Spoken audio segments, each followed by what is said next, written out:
Bismillahirrahmanirrahim. Assalamu alaikum student. Yesterday we finished the short question and long question. Now we go toward the shade the correct answer. ठीक है, आधे shade the correct answer हम पहले कर चुके थे, आधे अब हम करेंगे.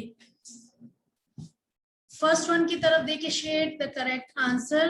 फर्स्ट वन है dash is needed for respiration. अब ग्लूकोज, विटामिन एंड प्रोटीन, आप देखिए ग्लूकोज को रेड किया हुआ है, इट्स मीन कि ये इसका करेक्ट आंसर है. लेकिन जब आप लोग राइट करोगे, ठीक है ना, तो आप सिर्फ ये जो बबल है उसको शेड करोगे, ग्लूकोज को नहीं डार्क लिखोगे, सिर्फ बबल को शेड करना है. सेकेंड जो है dash convert some of the extra glucose into insoluble glycogen. कौन सा पार्ट जो है, कौन सा ऑर्गन जो है वो एक्स्ट्रा ग्लूकोज को इनसॉल्युबल ग्लाइकोजन में कन्वर्ट कर देता है, तो कौन सा पार्ट है, लिवर. इसका भी आपने बबल बनाना है और बबल को शेड करना है, ब्लू मार्कर से शेड करना है आपने अंदर. नेक्स्ट वन जो है excess carbohydrates are convert into, जो बॉडी में कार्बोहाइड्रेट बच जाता है वो किस चीज में कन्वर्ट हो जाते हैं, वो फैट्स में कन्वर्ट हो जाता है. नेक्स्ट है excess amino acids are change into, जो बॉडी में अमीनो एसिड, वैसे तो प्रोटीन अमीनो एसिड में कन्वर्ट हो जाते हैं, वो तो मुसलसल यूज हो रहा है, लेकिन अगर उसकी एक्सेस हो जाए, बढ़ जाए, तो वो किस चीज में कन्वर्ट हो जाते हैं, यूरिया. और यूरिया जो है वो यूरिन के फॉर्म में, पेशाब के फॉर्म में बॉडी से निकलता है. डैश स्टोर अनडाइजेस्टेड मटेरियल, कौन सा ऑर्गन जो है वो अनडाइजेस्टेड मटेरियल को स्टोर करते हैं, that is rectum. A person who constantly haves too much acid in his stomach may get in. अब एक बंदा जिसके स्टमक में मुसलसल तेजाबियत हो, तो उसमें कौन सी बीमारी आ जाती है, दैट इज अल्सर.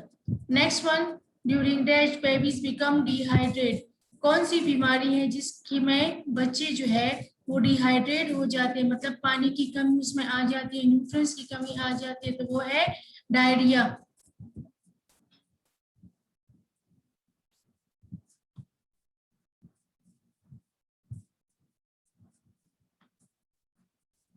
लिसन बच्चे, ये बुक के टॉपिक्स जितना हमने पढ़ा ये सारा बुक ही की लाइन से लिया हुआ है, ठीक है. आपके लिए शेड द करेक्ट आंसर बनाए हुए पूरी यूनिट से ली हुई 10 मैंने पहले लेक्चर में करवाई जो आपकी बुकलेट 1 में मौजूद है, और 10 जो है मैं अभी करवा रही हूँ, ठीक है. ये सारा का सारा बुक ही में मौजूद है, बुक ही, तो आप दोबारा एक रीड दे दे, आपको सारा उसमें मिल जाएंगे. क्लियर. नेक्स्ट वन जो है 8 number, the burning sensation is dash in the dash is called heart burning. किस ऑर्गन में जो जलन होती है एसिडिटी की वजह से, तो वो काज करता है heart burning, that is weight. Next जो है बॉडी कैन नॉट डाइजेस्ट, हमारा बॉडी कौन सी चीज डाइजेस्ट नहीं करता, सेलुलोज. लेकिन इंपॉर्टेंट है हमारे खुराक में, उसमें जो है हमने प्लांट्स फूड मस्ट लेने हैं, क्योंकि वो सेलुलोज उसमें मौजूद है और जिसकी वजह से फीसेस बॉडी से आराम से रिमूव हो जाते हैं. Food is churn around in the stomach for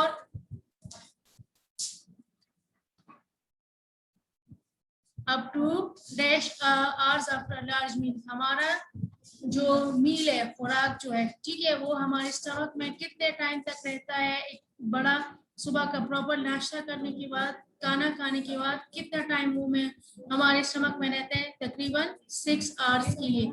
अब नेक्स्ट जो है बच्चे डायग्राम है, ड्रॉ लेबल डायग्राम है. लेबलिंग जो है वो आप कैपिटल लेटर में मस्ट करोगे. डायग्राम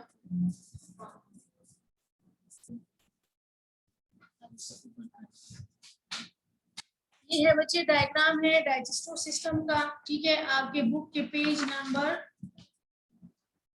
3 में बॉडी के साथ मैच है, और पेज नंबर 7 जो है एक्सरसाइज में मौजूद है. पेज नंबर 7 एक्सरसाइज में इस तरह, तो वो आपने लेबल करना है, ठीक है. आज आपका होमवर्क है कि ये डायग्राम आपने लेबल करने हैं, तो ये लेबलिंग आपको स्क्रीन पे नजर आ रही है बुक. लेकिन जब रफ कॉपी में करोगे डायग्राम की लेबलिंग मस्ट कैपिटल लेटर से होगी, ठीक है ना. आप देख ले यहाँ पे आपको सारा कुछ मिलेगा. पेज नंबर 7 पे ये डायग्राम मौजूद है, उसकी आपने इससे लेबलिंग करनी है, और रफ कॉपी में इस डायग्राम की आपने प्रैक्टिस करनी है. ये बुक के पेज नंबर 7 पे मौजूद है. चैप्टर नंबर 1 का सारा काम बच्चे यहाँ तक खत्म हो गए. अब हम जो हमारे प्लानिंग में नेक्स्ट चैप्टर है, दैट इज चैप्टर नंबर 5, ठीक है. चैप्टर नंबर 5 आप बच्चे सब अब अपने बुक निकाल दे, सब बुक का पेज नंबर 40 सब ओपन कर दें. Page number 40। सब अपने बुक का पेज नंबर 40 ओपन करें। लास्ट टाइम नथिंग चैप्टर जो है that is chapter number 5 reproduction in plants. ठीक है ना। तमाम लिविंग ऑर्गेनिज्म जो इस दुनिया में मौजूद है, वो इंसान हो, वो जानवर हो, वो प्लांट्स हो, इन सब ने रिप्रोडक्शन करनी है। रिप्रोडक्शन मीन नस्ली अफजाइश, मतलब नस्ल की अफजाइश, बच्चे पैदा करने का जो अमल है, दैट इज कॉल्ड रिप्रोडक्शन। ये प्लांट्स में भी है, ये एनिमल्स में भी है, ये ह्यूमन में भी है।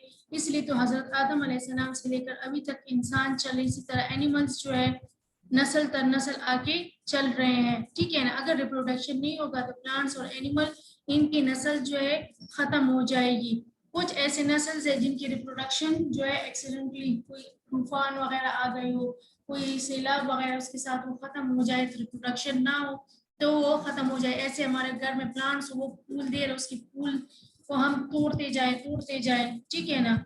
और वो एक टाइम आएगा कि वो बिल्कुल फ्रूट्स नहीं देंगे, उसमें सीड्स नहीं बनेंगे, तो प्लांट्स की रिप्रोडक्शन आगे जो ब्रीडिंग है नहीं होती। आप देखिए हर साल गंदम ग्रो किया जाता है, हम अपने घरों में उसको आटा बना के इस्तेमाल करते हैं, लेकिन कुछ हम स्टोर कर देते हैं, नेक्स्ट जब सीजन आता है हम उसको वापस ग्रो करते हैं उस सीड से। तो यही जो सीड्स है ये प्लांट्स में उसके बच्चे आ जाते हैं। ठीक है। लेकिन ये जो सीड्स बनते हैं उस अमल को कहते हैं रिप्रोडक्शन। और ये रिप्रोडक्शन जो है प्लांट के एक अहम पार्ट में होता है, दैट इज फ्लावर्स। ठीक है। प्लांट के फ्लावर में होता है रिप्रोडक्शन। ठीक है। अब बुक के पेज नंबर 40 पे सब आ जाए।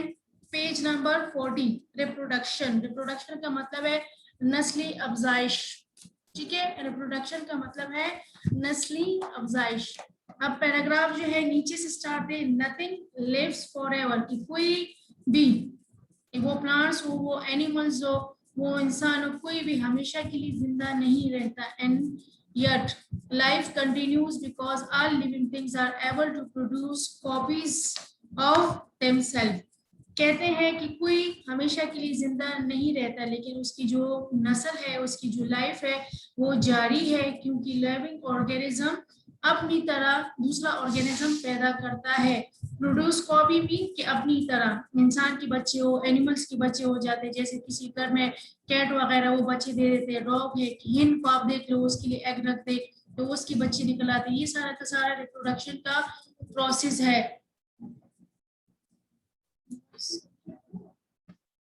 अब देख ले, if living thing did not reproduce themselves, अगर लिविंग थिंग खुद को रिप्रोड्यूस नहीं करेंगे, then therefore then before long there would be none left। ठीक है। अगर रिप्रोडक्शन का प्रोसेस नहीं होगा तो बस एक टाइम आ जाएगा कि वो नस्ल खत्म हो जाएगी, उसका कोई भी असर बाकी नहीं रहेगा, कोई भी ऑर्गेनिज्म बाकी रहेगा। ईच प्लांट्स और animal grew older and finally died। Plants है, एनिमल्स है, वो बढ़ जाते हैं और मर जाते हैं। It would not be replace, उसको हम रिप्लेस नहीं कर सकते, लेकिन न्यू ऑर्गेनिज्म उसका बन चुका होता है, उसके बच्चे पैदा हो सकते। Eventually all the different kinds of plants and animal would be dry out, they would become extinct। अगर plants और animal ओल्ड हो जाए और डाई हो जाए, अगर उसकी जगह रिप्लेसमेंट ना हो, मतलब नस्ल रिप्रोडक्शन का प्रोसेस ना होता, तो ये सारा कुछ जो है वो खत्म हो जाता और ये दुनिया से एक्सटेंट में खत्म हो जाते, मर जाते। अब नेक्स्ट जो है, only those kind of plants और एनिमल्स और species survive there to produce, सिर्फ वो ऑर्गेनिजम्स, ठीक है ना, वो काइंड्स ऑफ प्लांट्स और एनिमल्स और स्पीशीज का मतलब है अकसाम, ठीक है, वो सरवाइव करते हैं, जिंदा रहते हैं, जो रिप्रोडक्शन करते हैं, जो अपने बच्चे पैदा करते हैं। हाउस माउस जो चूहा है, ठीक है, ड्रैगन फ्लाई, ये सारी मैं आपको पिक्चर में दिखा देंगे, ड्रैगन फ्लाई, ठीक है, फॉक्स लोमड़ी हो गई, ये फ्रॉग हो गए, बटरकप जो है ये प्लांट है, फ्लावर है येलो कलर का, and Daisy plant may live for only a few weeks or a few years, but as long as some members of each species reproduce and some of their young grow up and also reproduce, then the species will continue to survive in survive on earth. ठीक है, हमारे पास आपके देख एक जो house mouse है, चूहा होता है, ठीक है, जिससे हम इतनी ज्यादा डरते हैं जितना नुकसान करते हैं, ड्रैगनफ्लाई, बड़े विंग्स इंसेक्ट्स है, ठीक है, फोक्स, लोमड़ी हो गई, फ्रॉग हो गए, बटरकफ, ये प्लांट है, डेजी प्लांट जिसको हम गुले दाऊदी कहते हैं, बटरकफ और गुले अशरफी कहते हैं, ठीक है ना। तो इनकी लाइफ जो है कुछ वीक हो सकती है, कुछ एयर हो सकते हैं, ठीक है। उसके बाद इनमें सीड्स बन जाते हैं जिसकी वजह से प्लीज सी क्वेश्चन। इसके बाद इसकी न्यू रिप्रोडक्शन हो जाती है तो हमारे पास न्यू ऑर्गेनिज्म आ जाता है और ये ओल्ड जो है वो खत्म हो जाता है। इसी तरह ये ऑर्गेनिज्म जो है इनकी लाइफ जो है वो कंटिन्यू है स्पीशीज टू स्पीशीज इस अर्थ में। अब है प्लांट सेक्सुअल रिप्रोडक्शन। अब प्लांट में जो रिप्रोडक्शन हो रहा है वो होता है सेक्सुअल रिप्रोडक्शन। सेक्सुअल रिप्रोडक्शन का मतलब है कि जिसमें मेल और फीमेल का मिलाप जो हो, ठीक है ना। तो यहाँ मेल पार्ट जो है फ्लावर में है जिसको कहते हैं स्टेमन, और फीमेल पार्ट जो है that is called carpel. Flower जो है that is important organ of the plant जिसमें रिप्रोडक्शन होती है। फ्लावर के थ्रू जो रिप्रोडक्शन होती है एक प्रोसेस के through that is called sexual reproduction, ठीक है ना। Most plant including trees reproduce by the mean of seeds. बहुत से प्लांट्स, कुछ प्लांट्स को हम ऐसे ही ग्रो कर लेते हैं, वो हमारे पास ऐसे रिप्रोडक्शन आ जाते हैं, जैसे गुलाब का हम डंडा ग्रो कर दे, अमरूद का, क्रीपर वगैरह का। लेकिन बहुत से प्लांट्स है जिसके हम सीड्स ग्रो करते हैं, ठीक है ना। तो बहुत से प्लांट जैसे इसमें ट्रीज आ जाए, एप्पल को ले ले, ऑरेंज को ले ले, मैंगो को ले ले, इनके हम सीड्स ग्रो करते हैं, ठीक है। इनकी रिप्रोडक्शन जो है वो किस वजह से होती है, किससे, सीड से। सीड जो है वो कहाँ बनता है, कैसे बनता है, तो सीड जो है फ्लावर में बनता है। और कैसे बनता है कि मेल सेल और फीमेल सेल्स के मिलने से। तो मेल सेल जो फ्लावर में है दैट इज कॉल्ड स्टेमन, ठीक है, और जो फीमेल सेल है वो फ्लावर में है कार्पल। तो कार्पल में ओवरी जो है वो फीमेल सेल है, और स्टेमन में जो है पोलन ग्रेन बनते हैं, ठीक है। येलो कलर का बॉर्डर, अक्सर आप फूल के ऊपर हाथ रखें तो येलो येलो बॉर्डर नजर आएगा, ये येलो बॉर्डर जो है दैट इज स्टेमन, ठीक है ना। स्टेमन जो है ये मेल रिप्रोडक्टिव ऑर्गन है। In sexual reproduction a tiny male cell join with an egg और female cells. This joining of male and female cells is called fertilization. अब सेक्सुअल रिप्रोडक्शन में जो मेल सेल्स है वो दोबारा समझाएं। सेक्सुअल रिप्रोडक्शन में, अब ये आप पढ़ लेना दोबारा मैं बता रही। In sexual reproduction male cell, ठीक है ना, टाइनी मेल सेल, जो मेल सेल होता है वो फीमेल सेल से मिल जाए, और इस प्रोसेस के मिलने को कहते हैं फर्टिलाइजेशन। सेक्सुअल रिप्रोडक्शन में ये होता है कि यहाँ पे फ्लावर पे सेक्सुअल रिप्रोडक्शन में जो मेल हिस्सा है वो पोलन ग्रेन है, जो फीमेल हिस्सा है उसको कहते हैं ओव्यूल, ओवरी, एग सेल्स। ये पूरा जो मेल हिस्सा है दैट इज कॉल्ड स्टेमन। स्टेमन के दो पार्ट है, एक का नाम है ऊपर है एंथर और नीचे है फिलामेंट। एंथर पे येलो कलर का बॉर्डर होता है, ये हमारे पास मेल सेल्स है। एंड जो दूसरा पार्ट है कार्पल, कार्पल का फर्स्ट पार्ट है स्टिग्मा, सेकंड पार्ट जो है स्टाइल, और लास्ट में जो है ओवरी, ओवरी में ओव्यूल्स है दैट इज फीमेल सेल्स, ठीक है ना। सेक्सुअल रिप्रोडक्शन में जो है मेल और फीमेल की कॉम्बिनेशन, मेल और फीमेल के जो सेक्स कंबाइंड होते हैं उस अमल से जो ऑर्गेनिज्म बनते हैं that is called sexual reproduction. Sexual means sex का होना, मेल और फीमेल सेक्स दोनों का जो होना है। जी ये हाईलाइट करें कि in sexual reproduction a tiny male cell join with an egg of और female cell. This joining of male and female cell is called fertilization, ठीक है। जो तुखम का भी बहुत से मिलना है, तुखम का बहुत से मिलना जो दैट इज कॉल्ड फर्टिलाइजेशन, मतलब जो पोलन ग्रेन का ओव्यूल से मिलना है that is called fertilization. In plant it can be also produce seeds, और इनके मिलाने से जो फर्टिलाइजेशन का अमल बनता है उसमें से सीड बनते भी बच्चे डायग्रामेटिकली आपको मैं शो कर दूंगी, ठीक है।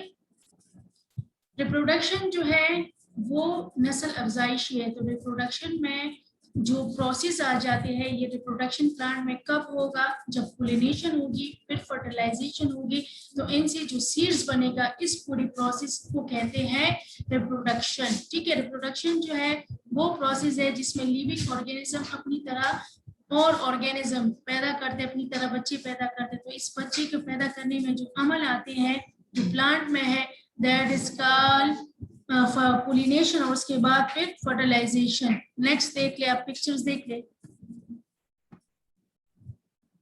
ये जो अभी हमने इससे पहले पढ़ा बटर कफ, ठीक है ना, तो ये बटर कफ की पिक्चर्स है, देख ली, येलो कलर का। ठीक है, इसकी लाइफ जो है फ्यू वीक्स है। आगे आगे